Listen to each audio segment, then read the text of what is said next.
ভয়াবহ সড়ক দুর্ঘটনা। রামুর বিকেএসপির সামনে একটি টমটম গাড়ি উল্টে গিয়ে ভয়াবহ দুর্ঘটনার ঘটনা ঘটেছে।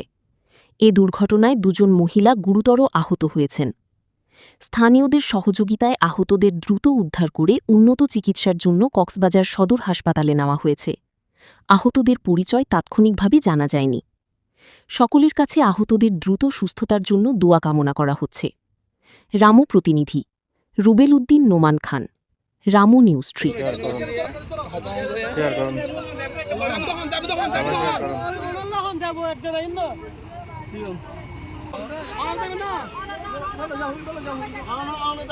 সিরিয়াসই